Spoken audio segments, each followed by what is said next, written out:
My name is Lucinda Milne. For those of you who don't know who I am an animal activist who writes creative nonfiction to help raise awareness to the cruelty of animals. My mission is to start a chain reaction where people help me and so many others like me end the genocide of God's beloved creatures. My loyal followers have been more than patient about my identity, so I have chosen a list of questions to answer. Lucinda Milne is actually not my real name. It's an alias so that people don't know my true identity. Unfortunately, because of what I write and the nature of what happens because of what I write, people don't like who I am, and they don't appreciate how I have made them either lose their business or lots of money. There has been a recent string of animal activists being caught breaking into factories or testing sites to set the animals free.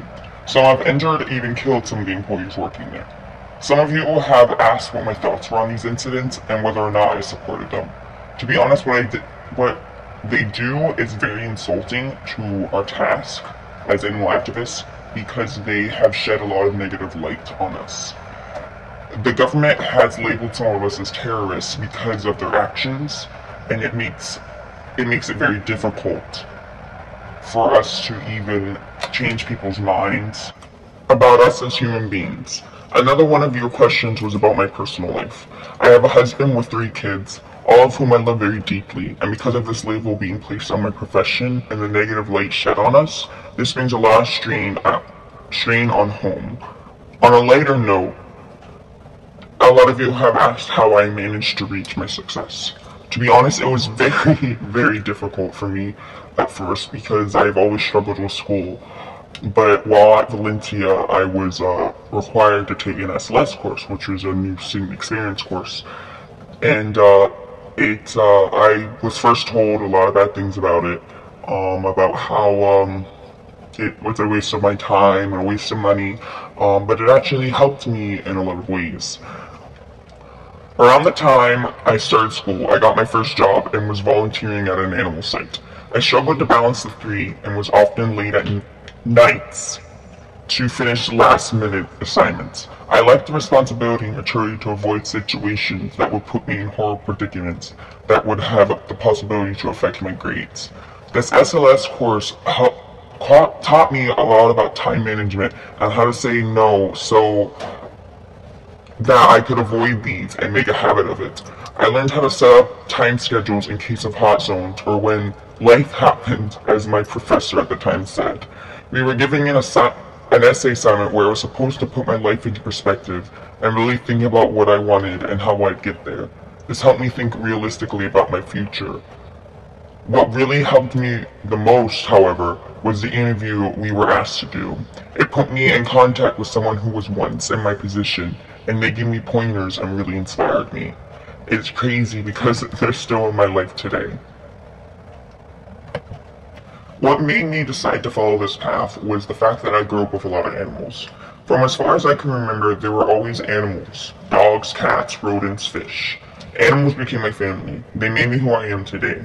I've been a vegetarian for almost 15 years now, and I was always destined to be, since I never thought it was right for me to eat my family.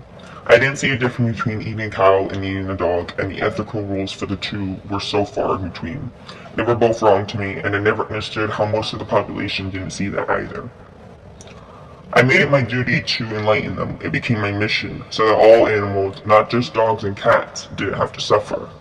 What makes me different from the activists who have caused us to be labeled as terrorists is that Gandhi once said, an eye for an eye ends up making the whole world blind. During the ISIS crisis about 10 or so years ago, they were kidnapping people and they were killing them because they wanted something. But they didn't really end up getting what they wanted because they just ended up hurting other people. And by these other animal activists doing this, that's essentially what they're doing. They're hurting all these other people, and because of them hurting all these other people, they're actually hurting us as animal activists. They make us look like these terrible human beings who don't have genuine wishes or can't seem to do these things on our own without hurting other people. And by me writing books, I can do it peacefully and ambiguously, where people can read my books out of entertainment, and then at the end of it they can be like, wow, this is actually happening. By hurting these other people that may have nothing to do with what these factory owners are doing to their animals, it ends up not. Unfortunately, that is all the time I have for today. I have added a new column to my website for you guys to ask questions, and I can answer them as soon as possible. Thank you so much for all of your support. Without you, I wouldn't be here today making this video or making the world a better place. People say I'm a hero, but it was you guys who helped me become one. Thank you. I hope everyone has a nice holiday. Good night. Don't